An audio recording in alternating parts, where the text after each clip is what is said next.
বিসমিল্লাহির রহমানির রহিম। আসসালামু আলাইকুম। কুরুশওয়াল চ্যানেলে স্বাগত। আজ গৃহিণীদের জন্য কয়েকটি আইডিয়া শেয়ার করব।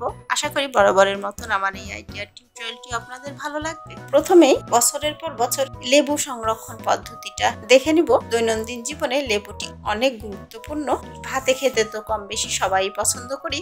লেবু চাও খেতে ভালো লাগে, শরবতে, জুসে, লেবু পানিতে, আবার স্কিনের জন্য মুখে মাখাও লেবু ভালো, আবার চুলের ক্ষেত্রেও ব্যবহার করে লেবুর রস। এক কথায় লেবুটি আমাদের দৈনন্দিন কাজে সবসময় প্রয়োজন হয়। সব সিজনে লেবু পাওয়াও যায় না বাজারে, আর পাওয়া গেলেও সেটি অনেক দাম হয়ে থাকে। যাদের গাছ আছে তাদের তো সবসময়তেই পাওয়া সম্ভব, আর যাদের গাছ নেই বাজার থেকে কিনে নিয়ে আসা লেবুটি যে সিজনে অল্প দামে পাওয়া যায় সেই সময় লেবু বাজার থেকে কিনে রাখা টাটকা কেনা লেবু এবং 1 বছর পরেও লেবুর রসটি ইনশাল্লাহ গুণগত মান একটিও নষ্ট হবে না, ফ্লেভারটিও ভালো থাকবে, লেবুর স্মেলটিও ভালো থাকবে। এক কথায় গুণগত মান ঠিক রেখে সারা বছর এই লেবুটি সংরক্ষণ পদ্ধতিটা দেখে নিব।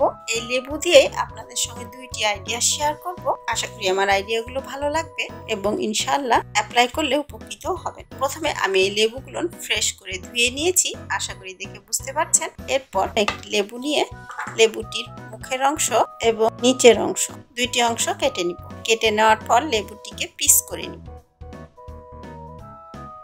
আপনাদের সুবিধা অনুযায়ী লেবুগুলো পিস করে নিতে পারেন।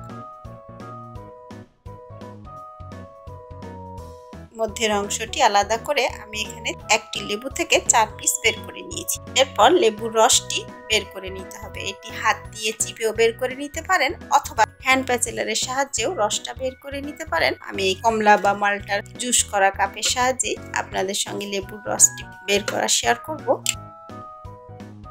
বেশি যেহেতু লেবুর রস করব, যার জন্য এই মেকারটা দিয়ে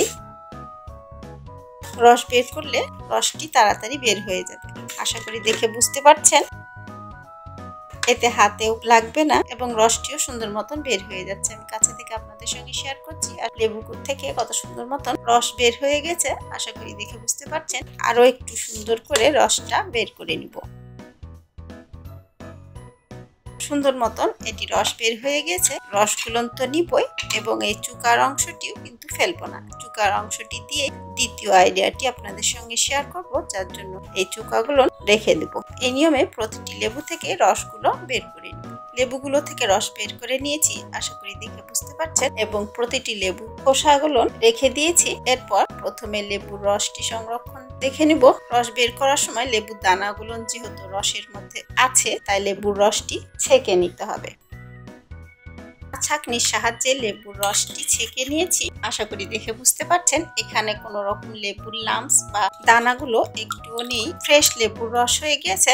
এরপর 2টি আইস বক্স নিয়েছি। সব ফ্রিজে এই আইস বক্স গুলো থাকে। এই আইস বক্স গুলোর মধ্যে লেবুর রসগুলো ঢেলে নিব।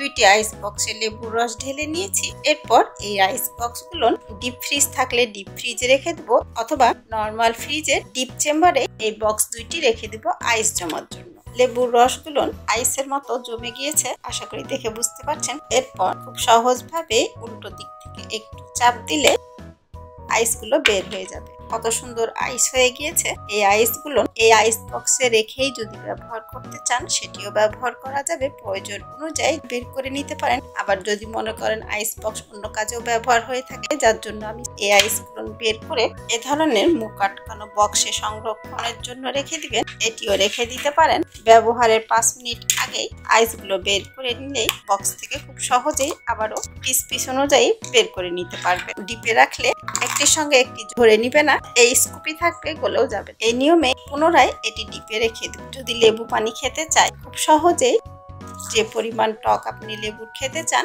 সেই অনুযায়ী লেবুর স্কুপ গুলো দিয়ে নিব। লেবু পানিতে খুব সহজেই এটি গলে যাবে। ঠিক একই নিয়মে লেবু চা খেতে চাইলেও স্কুপ গুলো লেবু চায়ে দিয়ে নিতে পারবেন। আবার যদি মনে করেন মুখে মাখার জন্য, মাথার চুলে ব্যবহারের জন্য লেবুর প্রয়োজন হবে, এমন যে কোনো কাজে এই লেবুর রসটি ব্যবহার করতে পারবেন। এই নিয়মে লেবুর রসটিকে সারা বছর সংরক্ষণ করে রাখা যাবে। এতে কোনো রকম লেবুর ফ্লেভার নষ্ট হবে না। আশা করি আমার এই আইডিয়াটি আপনাদের ভালো লাগবে। ভালো লাগলে একটি লাইক দিবেন চলে যাব পরের আইডিয়াতে। এরপর লেবুর খোসাগুলো এবং ছাঁকনির সাহায্যে লেবু ছেঁকে নেওয়ার পরে যে লাম্পস গুলো রয়েছে এই লাম্পস গুলো ফেলবো না। এই লাম্পস গুলো একটি পাতিলে লাম্পস গুলো নিয়ে নিলাম এবং লেবুর খোসাগুলো নিয়ে নিব। এরপর পাতিলের মধ্যে পানি দিয়ে দিব।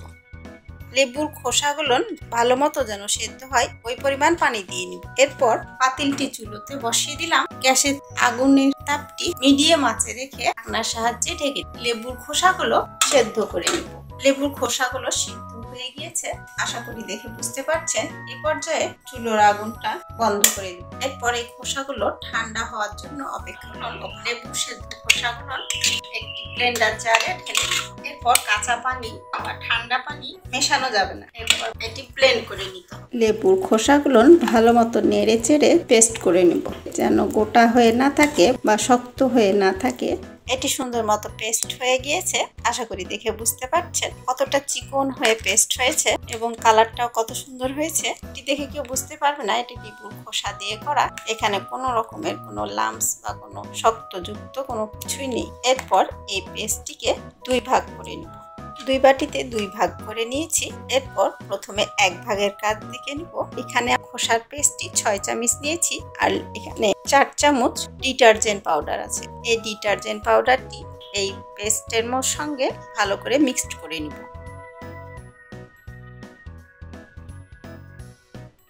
অনেক সময় ডিটারজেন্ট পাউডার দিয়ে থালাবাটি পরিষ্কার করলে ডিটারজেন্টের একটি গন্ধ বা স্মেল আসে, কিন্তু এইটি দিয়ে ব্যবহার করলে ডিটারজেন্টের স্মেল বা গন্ধটা একটুও পাওয়া যাবে না এবং পরিষ্কারটিও দ্বিগুণ হবে। রংটিও দেখেন কত সুন্দর এসেছে, একদম সাবানের মতন রং এসেছে। কেউ যদি মনে করেন এটি লিকুইড হিসাবে ব্যবহার করবেন, প্রয়োজন অনুযায়ী আলাদা পাত্রে নিয়ে এখানে পানি মিশিয়ে নিন। সুন্দর মতো এটি মিক্সড হয়ে গিয়েছে, আশা করি দেখে বুঝতে পারছেন। এরপর আমি একটি ভিম লিকুইডের জার নিয়ে নিয়েছি। এই ভিম লিকুইডের খালি জারে এই মিশ্রণটি নিয়ে নেব। আমার কাছে ভিম লিকুইডের জার ছিল, যার জন্য আমি ভিম লিকুইডের জারে নিয়েছি। আপনারা যে কোনো জারে নিয়ে নিতে পারেন। একটু ভালো করে আবারও ঝাঁকিয়ে নিলাম যাতে ভালো মতন মিক্সড হয়ে যায়। আশা করি বুঝতে পারছেন কত সুন্দর মতন এটি ব্যবহারের জন্য প্রস্তুত হয়ে গিয়েছে। এখানে আপনার সংসারের অনেক টাকা বেঁচে যাবে এবং কাজেও সুবিধা হবে। খুব সহজেই ঘরে বানিয়ে নেওয়া যাবে ডিশওয়াশ লিকুইড। আশা করি আমার এই আইডিয়াটিও আপনাদের ভালো লাগবে এবং ব্যবহারেও উপকৃত হবে। ভালো লাগলে টিউটোরিয়ালটিতে একটি লাইক দিবেন। আবার কেউ যদি মনে করেন এইরকম ঘন অবস্থাতেই রাখবো, সেটিও করা যাবে। এতে অনেক দিন যাবে এবং থালাবাটি পরিষ্কারও খুব সুন্দর মতন হয়ে যাবে। এটিতে লেবুর খোসাগুলো পেস্ট করা এবং এইখানে শুধু ডিটারজেন্টটা মিক্সড করেছি, তাতেই দেখেন কালারটা কতটা চেঞ্জ হয়েছে। এটির কাজ যেহেতু শেষ, যার জন্য এইরকম করে একটি জারে বা মুখ আটকানো একটি বক্সে সংরক্ষণ করতে পারেন। এরপরে দ্বিতীয় পেস্ট যেটি করেছিলাম, দ্বিতীয় পেস্টটির কাজ দেখে নিব।